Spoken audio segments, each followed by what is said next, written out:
திண்டுக்கல்லில் பெற்றோர் வாங்கிய கடனுக்காக 7 வயதில் கொத்தடிமையாக விற்கப்பட்ட சிறுவன் 11 வருடங்களுக்கு பின்னர் 18 வயதில் மீட்கப்பட்டுள்ளார். இதுகுறித்து விவரிக்கிறது இந்த செய்தி தொகுப்பு.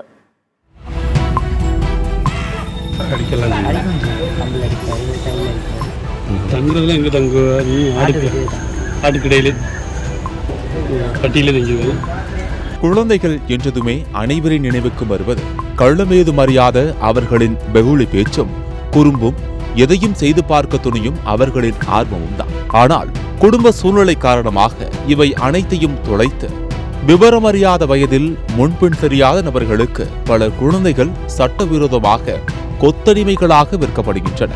இது தமிழகம் மட்டுமின்றி இந்தியா முழுவதும், ஏன் வெளிநாடுகளிலும் வெளிப்படையாகவும் மறைமுகமாகவும் இருண்ட பகுதியில் இப்போதும் நடந்து கொண்டுதான் இருக்கின்றன.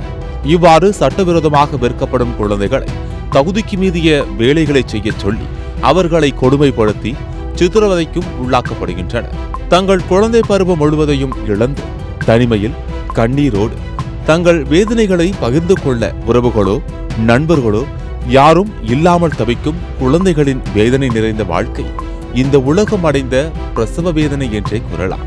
இவ்வாறு தான் இருக்கும் இடத்தில் தொடர்ந்து எதிர்கொள்ளும் கொடுமைகளால் அங்கிருந்து தப்பித்து எப்படியாவது தனது பெற்றோரை தேடி கண்டுபிடித்து அவர்களிடம் சென்று சேர்ந்து விட வேண்டும் என்ற நோக்கத்தில் அங்கிருந்து தப்பித்து ஊர் ஊராய் அலைந்து திரிந்து தங்களது பெற்றோரை தேடி பலர் அலைகின்றனர்.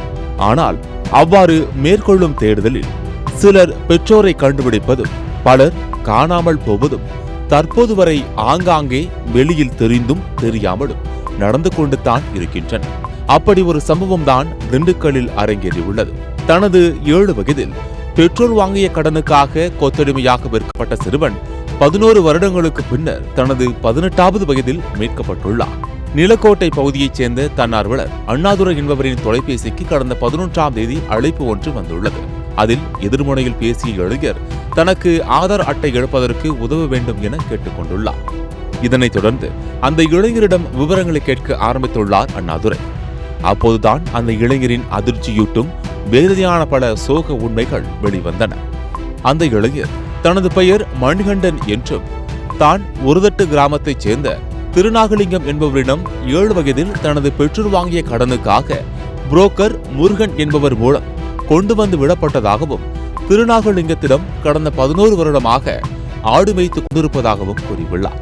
மேலும் ஆதார் அட்டை இருந்தால்தான் திருமணம், ரேஷன் அட்டை மற்றும் தனியாக சென்றாலும் வாழ முடியும் என கேள்விப்பட்டதாகவும் அதன் காரணமாகவே தொலைபேசி வாயிலாக ஆதார் அட்டை பெறுவதற்கு அழைத்ததாகவும் தெரிவித்துள்ளார். மேலும் தொடர்ந்து பேசிய அந்த இளைஞர் தற்போது 300 ஆடுகளை மேய்த்து வருவதாகவும் எங்கெல்லாம் ஆட்டுப்பட்டி அமைக்கப்படுகின்றதோ அங்கேயே தங்கியிருந்து ஆடுகளை மேய்த்து பராமரித்து வருவதாகவும் கூறியுள்ளார்.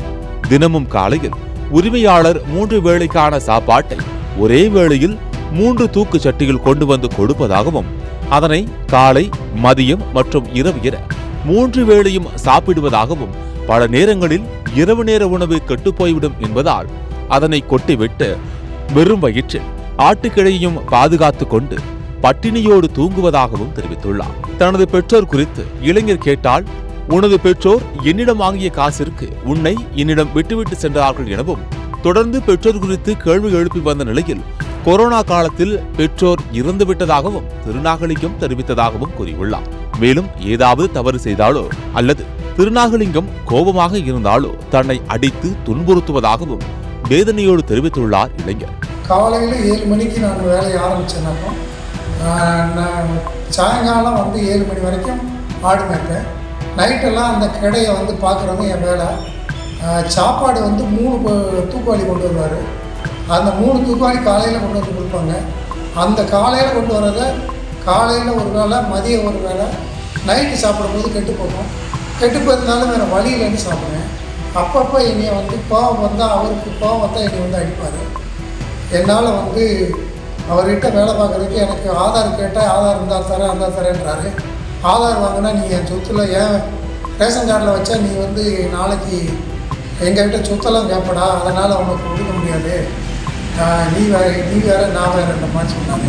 இதனைத் தொடர்ந்து எப்படியாவது இளைஞனை மீட்டுவிட வேண்டும் என்ற நோக்கில் மீட்பு பணியை துவங்கினார் அண்ணாதுரை.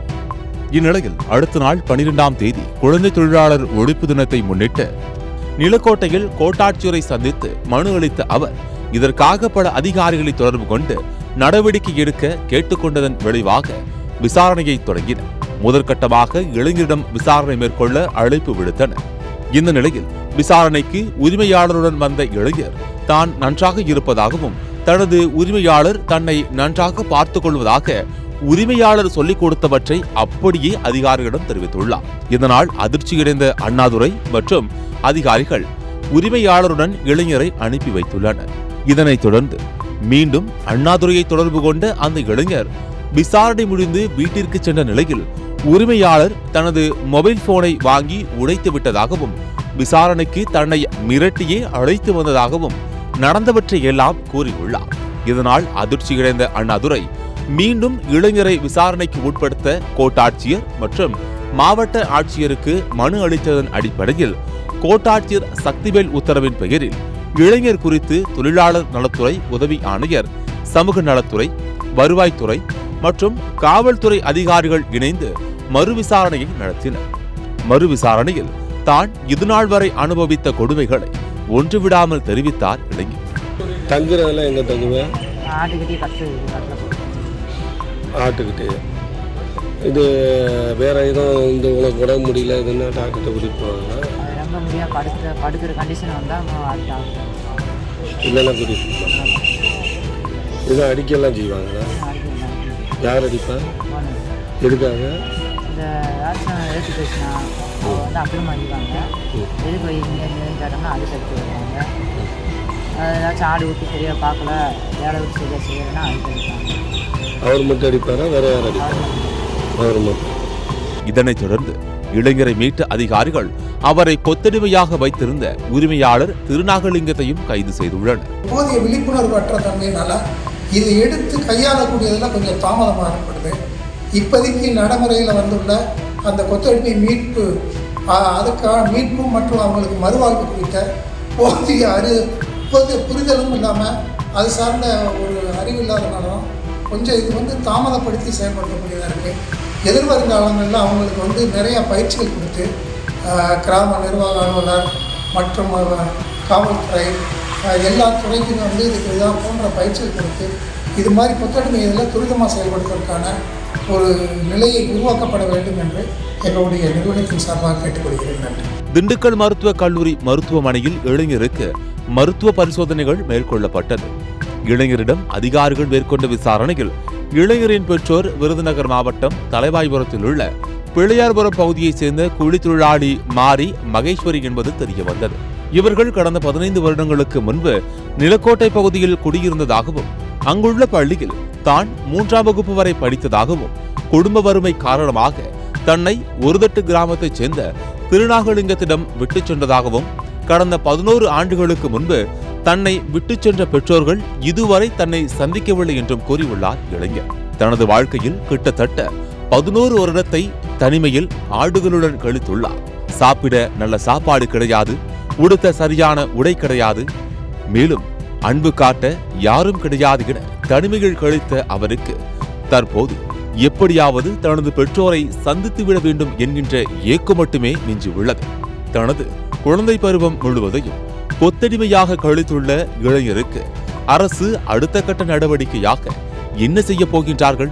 இளைஞர் தனது குடும்பத்தை சென்று சேருவாரா என்பதை பொறுத்திருந்துதான் பார்க்க வேண்டும். சத்தியம் செய்திகளுக்காக திண்டுக்கல் மாவட்ட செய்தியாளர் நாட்ராயருடன் செய்திக்குழு.